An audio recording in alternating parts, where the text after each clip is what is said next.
Well, Assalamu alaikum Pakistan. Welcome to another episode of the Almost Serious Show, the only show where chaos, drama and reality collide faster than your WhatsApp forward messages, and especially those ones that you receive from your mama.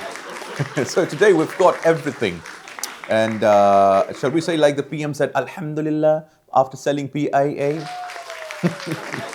Well, from billion-rupee businessmen buying airlines and maybe PSL teams to political comebacks Bollywood reject for being too dramatic, to leopards causing panic at universities and heroin factories disguised as bedrooms. Yes, this is Pakistan and sometimes the world. So buckle up because the end of this episode, you'll laugh, you'll cry, mostly at yourself. So from national airlines to national leagues now. So big news, Pakistan. Arif Habib Group just bought PIA. And now the rumors say they might buy a PSL team too. Yes. So from Pakistan International Airlines to Pakistan Super League. Because in Pakistan, if you buy something big, you don't stop. Now, media reports say Arif Habib Group is a top contender for one of the new PSL franchises. No official confirmation yet, but I think we're going to have a team from Gilgit or from Kashmir. I think that is going to be included. But let's see which team is it going to be. But let's be honest, Pakistanis have already decided. So PCB is expanding PSL from 6 to 8 teams. 12 investors showed interest from the US, UAE, Canada, and Pakistanis were shocked. Now, foreigners want PSL. Yes, buy cricket plus chaos is equals to a global product. And now let's talk about timing. So Arif Habib Group wins PIA privatization, fresh capital, big headlines, and suddenly PSL rumors.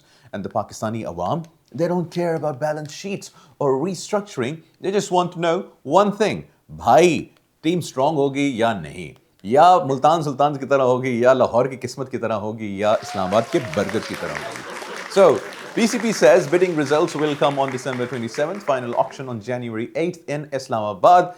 Until then, Pakistan will do what it does best, speculate, argue and design jerseys on WhatsApp. So, congratulations to Arif Habib Group, the AHG. You bought an airline, you might buy a PSL team. Now, please tell us one thing honestly.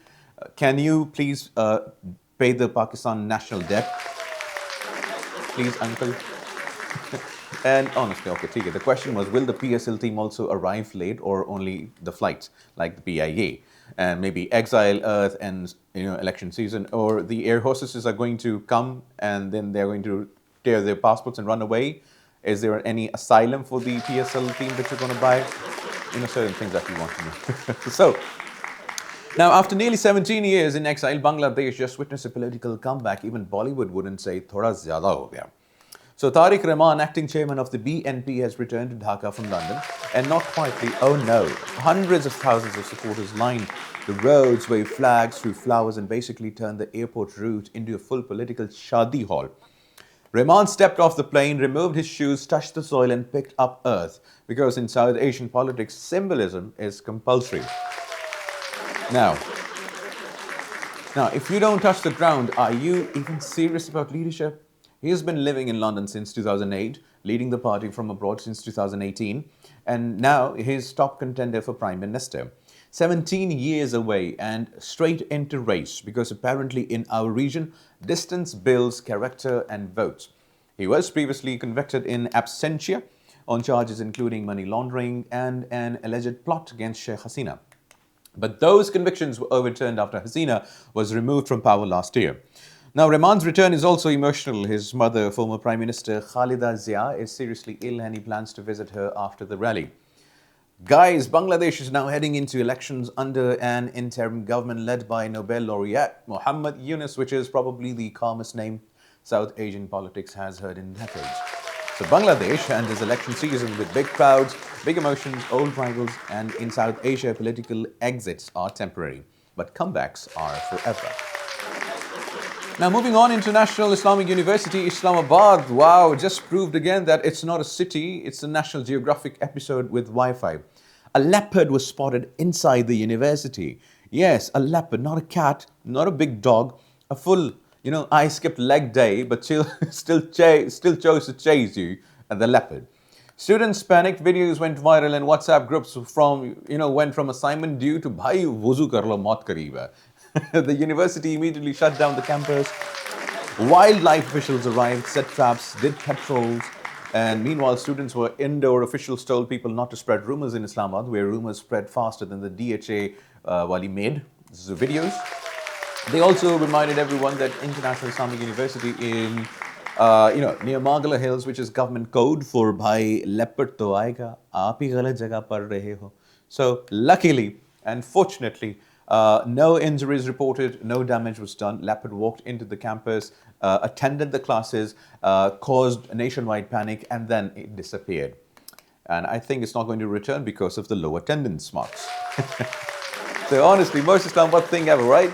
Even the leopard probably left thinking, yaar, yahan se nikalte hain, too much drama, too many security checks from Bradford to Karachi, heroin jackets and Sidra, right? So, buckle up, this one's wild. Forget Netflix, reality has a new villain. Sidra Noshin, a 34-year-old from Bradford, UK, just got 21 and a half years in prison. Why?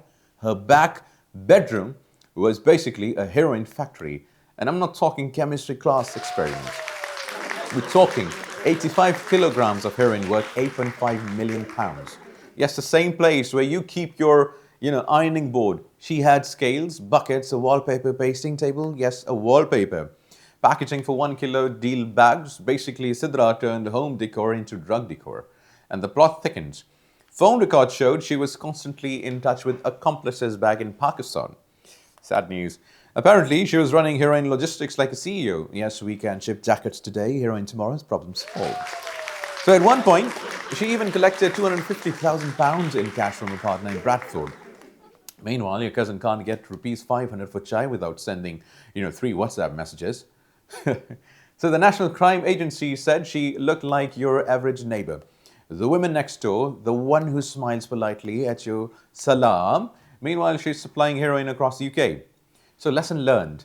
Always check your neighbors' bedrooms. One might be running an international cartel while pretending to make sweaters. Bradford may have lost Sidra to prison, but Pakistan, well, apparently she was our supplier-in-chief for a bit.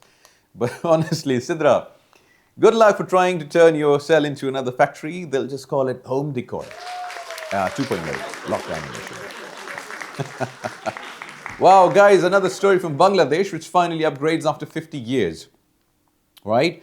So, big news from Islamabad's diplomatic enclave. Bangladesh has finally opened its first purpose-built High Commission here after 50 years. Yes, 50 years, that's half a century. Imagine Pakistan waiting 50 years to finally paint a traffic signal correctly. So amazing. So the new building brings all diplomatic services under one roof, visas, passport renewals, consular help, and basically if you wanted something done in Dhaka before, you needed a map, a Sherpa and some prayers. Now they've centralized everything designed by Bangladeshi architects. The building supposedly reflects national identity and performance, which is great because after 50 years of renting desks in random offices, permanence is, it's a nice upgrade. And of course, it's in Islamabad's diplomatic enclave, so extra secure. Now, because when you finally build something after 5 decades, you want to make sure no one borrows your stapler. So the lesson learned here is patience pays, and Bangladesh waited 50 years to have a proper High Commission. Meanwhile, Pakistan is still waiting for passport to arrive on time every time. Congratulations, Bangladesh. The new High Commission is open, and Pakistan maybe, check if your embassy has Wi-Fi that actually works. So guys, that's the world according to us today. And Pakistanis never change. We panic, we celebrate, we speculate, we argue, and we make sure everyone else knows about it on WhatsApp. So meanwhile, the world keeps quietly moving forward. So, it's our job to stay curious, chaotic, and remember, if you think your day is crazy, somewhere in Islamabad, the leopard is probably judging you right now. So this is Munib Hamid signing off. Stay curious, chaotic, and we'll see you next week, inshallah. Till then, have a good evening, good weekend, and do not forget, Pakistan Zindabad.